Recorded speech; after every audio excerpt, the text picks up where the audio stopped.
भक्तजनों, माताओं, बहनों, सादर जय श्री कृष्ण। हमारे YouTube चैनल में आप सभी का बहुत बहुत स्वागत है। मैं हूं आपके साथ आचार्य धर्मेंद्र शास्त्री। आज हम आपको बताने जा रहे हैं कि 16 सोमवार का व्रत आपको किस प्रकार करना चाहिए तथा कब से आपको व्रत प्रारंभ करना है।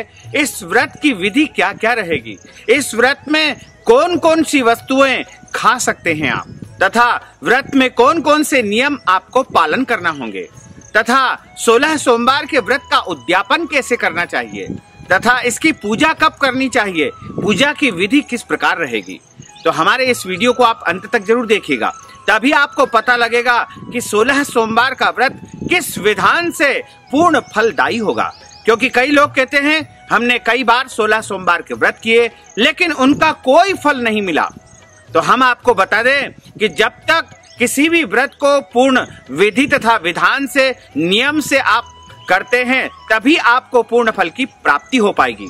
16 सोमवार के व्रत के विषय में नारद पुराण में लिखा हुआ है कि यह व्रत संतान को देने वाला है, उत्तम शिक्षा को देने वाला है, मन वांछित जो है वर या वधु की प्राप्ति करवाता है।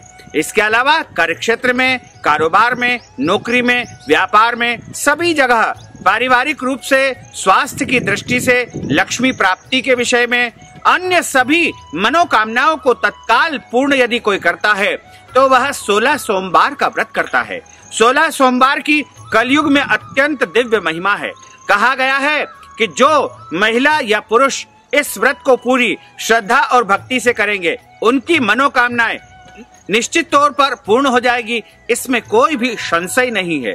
लेकिन पूरी आस्था और श्रद्धा के साथ व्रत करेंगे तभी आपको पूर्ण फल की प्राप्ति हो पाएगी। तो यदि आप विचार कर रहे हैं कि इस बार 16 सोमवार का व्रत करना है तो आपको यह व्रत जो है श्रावण सोमवार से प्रारंभ करना चाहिए। यानी श्रावण के किसी भी सोमवार के दिन से आपको 16 सोमवार का व्रत प्रारंभ करना चाहिए। और 16 सोमवार के व्रत में सबसे पहला काम आपको ये करना है कि जिस सोमवार के दिन आपको यह व्रत प्रारंभ करना है उस दिन आपको प्रातः काल जल्दी उठना है। सूर्योदय से पूर्व उठ करके स्नान करना चाहिए और स्नान करके आपको स्वच्छ और धुले हुए वस्त्र धारण करना चाहिए तथा पुराने वस्त्रों से जो पहने चुके हैं या फिर पुराने बिस्तर से आपको स्पर्श नहीं करना चाहिए। इस व्रत में आपको काले कपड़े नहीं पहनना चाहिए। सफेद वस्त्र पहन सकते हैं, लाल कपड़े पहन सकते हैं, पीले कपड़े पहन सकते हैं, हरे कपड़े पहन सकते हैं, नीले कपड़े पहन सकते हैं, लेकिन काले वस्त्र इस व्रत में बिल्कुल भी उपयोग नहीं करना चाहिए। तथा सबसे पहले आपको स्नान वाले जो जल है उसमें आपको काले तिल थोड़े से डाल देना चाहिए और काले तिल वाले जल से स्नान करना चाहिए तथा जल में गंगा जल भी आपको डाल करके स्नान करना चाहिए। और उस दिन भगवान सूर्य को जल अवश्य चढ़ाएं और जल चढ़ाने के बाद में आप भगवान शंकर जी का प्रातः कालीन अपना नित्य पूजन करें तथा हाथ में एक बिल्व पत्र और गंगा जल या सादा जल लेकर के संकल्प आपको करना चाहिए कि हे प्रभु, हे भगवान जो है शंकर जी, आज मैं आपकी प्रसन्नता के लिए, माता पार्वती की प्रसन्नता के लिए और सभी मनोकामनाओं की सिद्धि के लिए 16 सोमवार का व्रत करने जा रहा हूँ या करने जा रही हूँ। मेरी समस्त मनोकामनाओं को आप पूर्ण करना। इस प्रकार आप संकल्प करके इस व्रत का प्रारंभ करें।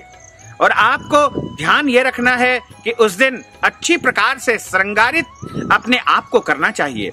यानी यदि सौभाग्यवती महिलाएं हैं तो वो 16 श्रृंगार करे, या अन्य कुंवारी कन्याएं हैं तो वो भी अच्छी प्रकार से श्रृंगारित होकर ही इस व्रत का पालन करे। तथा दिन में सोना नहीं चाहिए, दाढ़ी कटिंग नहीं करवाना चाहिए। इस दिन ब्रह्मचर्य व्रत का पालन करना चाहिए।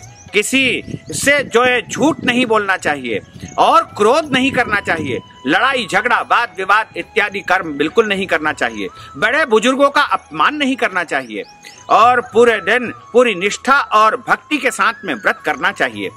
तथा इस व्रत का जो पूजन होगा वह तीसरे पहर में होगा। यानी दोपहर जब होते हैं तब दोपहर यानी 12 बज जाती है और 12 बजे से लेकर के जो 3 बजे का समय होता है वह तीसरा पहर कहा जाता है। और तीसरे पहर में आपको पूजन करना चाहिए। और उसके बाद पूजन जब आप करते हैं तो आपको भगवान शंकर जी के मंदिर में आप जाकर पूजन कर सकते हैं, या अपने घर में यदि शिवलिंग है तो उनका भी आप पूजन कर सकते हैं। यदि शिवलिंग नहीं है तो शिव मूर्ति का भी आप पूजन कर सकते हैं। लेकिन शिव पुराण में और अन्य ग्रंथों में ऐसा लिखा हुआ है कि शिव जी का जो पूजन है वो शिवलिंग का पूजन ही करना चाहिए। यदि आपके यहाँ शिवलिंग नहीं है तो आप लाकर भी उनको अपने घर में रख सकते हैं, क्योंकि शिवलिंग स्वयंभू रहते हैं और नर्मदा जी से और गंगा जी से निकले हुए शिवलिंग तो स्वयंभू रहते हैं, उनकी प्राण प्रतिष्ठा की आवश्यकता नहीं होती है। तो आप शिवलिंग का पूजन करें, और इस व्रत का यदि आपको पालन करना है तो आप जो है एक समय भोजन करके भी इस व्रत को कर सकते हैं।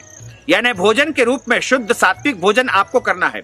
उस दिन अपने घर में मांस, मदिरा, लहसुन, प्याज का उपयोग बिल्कुल नहीं करना चाहिए, तथा शुद्ध और सात्विक भोजन एक समय करके भी इस व्रत का पालन आप कर सकते हैं। और भी कठिन तपस्या यदि आप करना चाहते हैं तो आपको गेहूं के आटे की बाटी बनाना है, उसका चूरमा बनाना है, और उस चूरमे के 3 भाग आपको करना चाहिए। पहला भाग भगवान शिव जी को अर्पित करना है, तथा दूसरा भाग नंदीगण यानी आपको बैल को खिला देना है, और तीसरा भाग स्वयं प्रसाद के रूप में ग्रहण करना चाहिए। इस प्रकार 3 भाग जो है उसके किए जाते हैं। और यदि आप चाहें तो इस व्रत को जो है लौंग खाकर भी कर सकते हैं, गंगा जल पीकर भी कर सकते हैं, खीर खाकर भी कर सकते हैं, लड्डू खाकर कर सकते हैं, या मिश्री खाकर कर सकते हैं, या फिर तुलसी पत्र खाकर कर सकते हैं, या फिर बिल्व पत्र खाकर भी कर सकते हैं। और इस व्रत में प्रयास करना चाहिए कि मीठी वस्तुओं से ही इस व्रत का पालन करना चाहिए, क्योंकि मीठी वस्तु से भगवान भोलेनाथ अत्यधिक प्रसन्न होते हैं। तो आप निर्धारित कर लीजिए कि आप कौन सी वस्तु से व्रत करना चाहेंगे। हमने जो भी वस्तुएं आपको बताई है उनमें से कोई भी एक वस्तु का आपको चयन करना है, और वही वस्तु आप प्रत्येक सोमवार के दिन ग्रहण करेंगे। केवल और केवल वही एक वस्तु ग्रहण करेंगे, और लगातार 16 दिन तक एक वस्तु को आप ग्रहण करेंगे, और 17वें सोमवार के दिन इस व्रत का उद्यापन करना होगा। और इस व्रत का जो पूजन अर्चन है उसमें सबसे पहले आपको भगवान भोलेनाथ को आपको बैठ करके उनको तांबे के पात्र में, पीतल की थाली में बिठा करके शिवलिंग की स्थापना करें, और जहां पर शिवलिंग रखा हो वहां पर उनके नीचे एक बिल्व पत्र और वहां पर थोड़े अक्षत आपको रखना चाहिए, तथा सबसे पहले उनको 4 बार जल चढ़ाना चाहिए।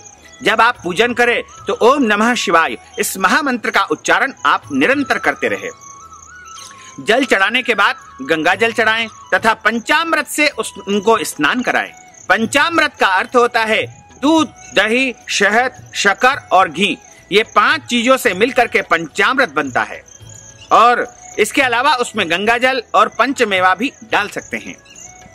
उसके बाद आपको शुद्ध जल से उनको स्नान करवाना है, और उसके पश्चात आपको चंदन वाले जल से उनको स्नान कराना है, इत्र के जल से स्नान करवाना है, तथा भांग के जल से भी उनको स्नान कराना है, भस्म के जल से स्नान कराना है, और उसके पश्चात उनको वस्त्र यानी रक्त सूत्रम चढ़ाना चाहिए। कलावा जिसे कहा जाता है, मौली भी कहा जाता है। आप चाहें तो एक सफेद कपड़ा भी उनको चढ़ा सकते हैं। उसके पश्चात उनको जनेऊ जोड़ा चढ़ाएं और भगवान को चंदन का तिलक लगाएं। चंदन लगाने के बाद उनको अक्षत चढ़ाएं। अक्षत जो कि गीले करके चढ़ाना चाहिए, यानी पानी में भिगो करके अक्षत उनको चढ़ाना चाहिए। उसके बाद भगवान शंकर जी को पुष्प चढ़ाएं। ध्यान रखें कि भगवान शंकर जी को लाल फूल नहीं चढ़ते हैं, सफेद पुष्प उनको सबसे अधिक प्रिय होते हैं, तथा बिल्व पत्र चढ़ाएं, कव्य के पुष्प चढ़ाएं, और धतूरे के जो है फल उनको चढ़ाना चाहिए, धतूरा का पुष्प चढ़ाना चाहिए। और इसके अलावा भगवान भोलेनाथ जी को भस्म चढ़ाई जाती है, भांग चढ़ाई जाती है, इत्र चढ़ाया जाता है, और सभी प्रकार की सौभाग्य वस्तुएं माता पार्वती के निमित्त आपको अर्पण करना चाहिए, क्योंकि भगवान शंकर जी के साथ शिवलिंग रहते हैं जो कि शिव स्वरूप है, और नीचे जो जलाधारी रहती है वो माँ पार्वती के स्वरूप मानी जाती है।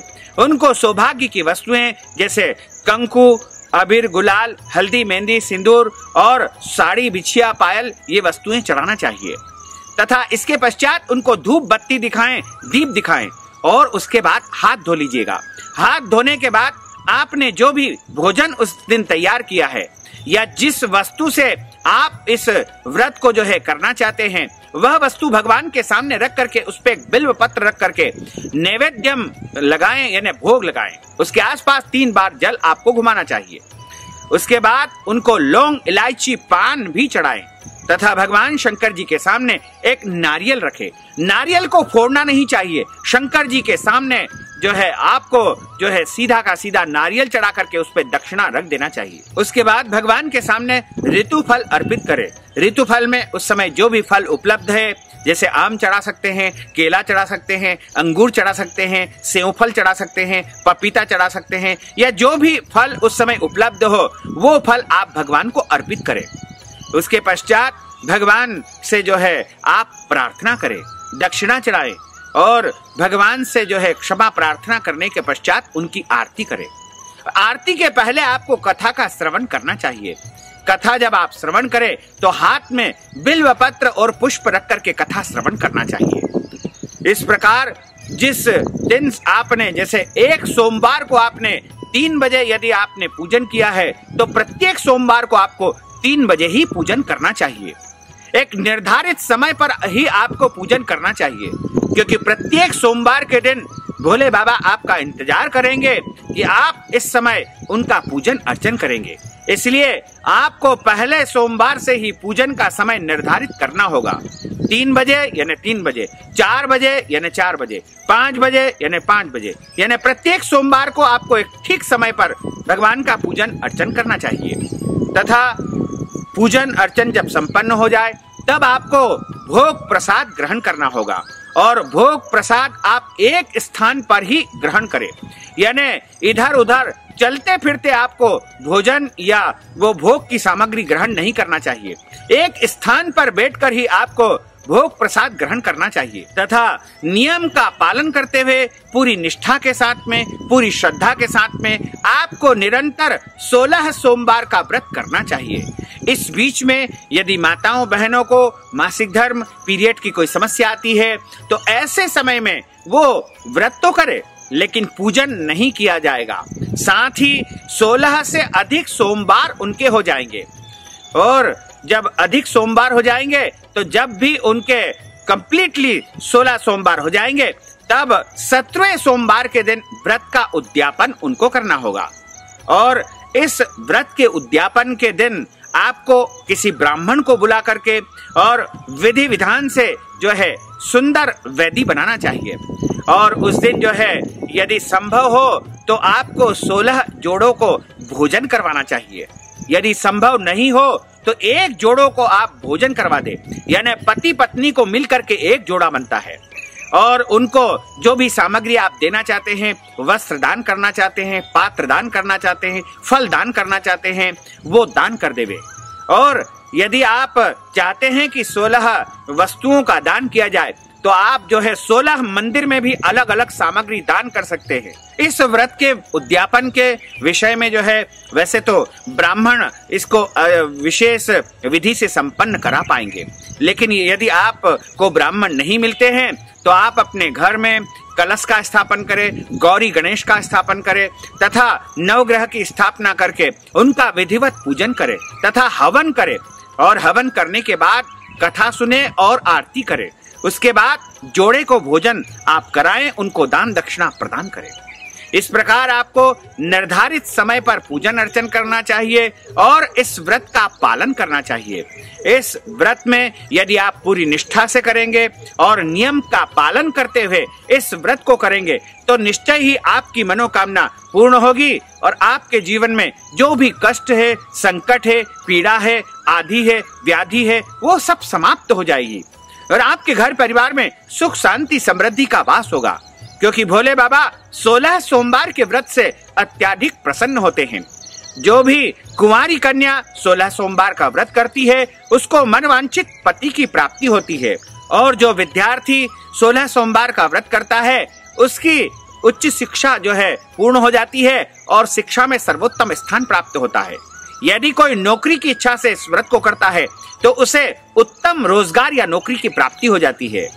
और जो व्यक्ति संतान की अभिलाषा से इस 16 सोमवार के व्रत को करता है, निश्चय ही संतान की अभिलाषा उसकी पूर्ण हो जाती है। इसके अलावा जो भी आपकी कामनाएं होगी वो सब पूर्ण हो जाएगी, इसमें कोई संशय नहीं है। लेकिन नियम पूर्वक आपको इस व्रत को करना चाहिए, तभी इसका संपूर्ण फल आपको प्राप्त हो पाएगा। हम हमारे चैनल पर आपके लिए 16 सोमवार की कथा का एक वीडियो अलग से प्रस्तुत करेंगे, उसको आप जरूर सुनिएगा और उसको आप अपने पास संभाल कर सेव करके रखिएगा, ताकि प्रत्येक सोमवार को यदि आपके पास पुस्तक नहीं है तो उस वीडियो के माध्यम से भी आप जो है 16 सोमवार की कथा का श्रवण कर सकते हैं।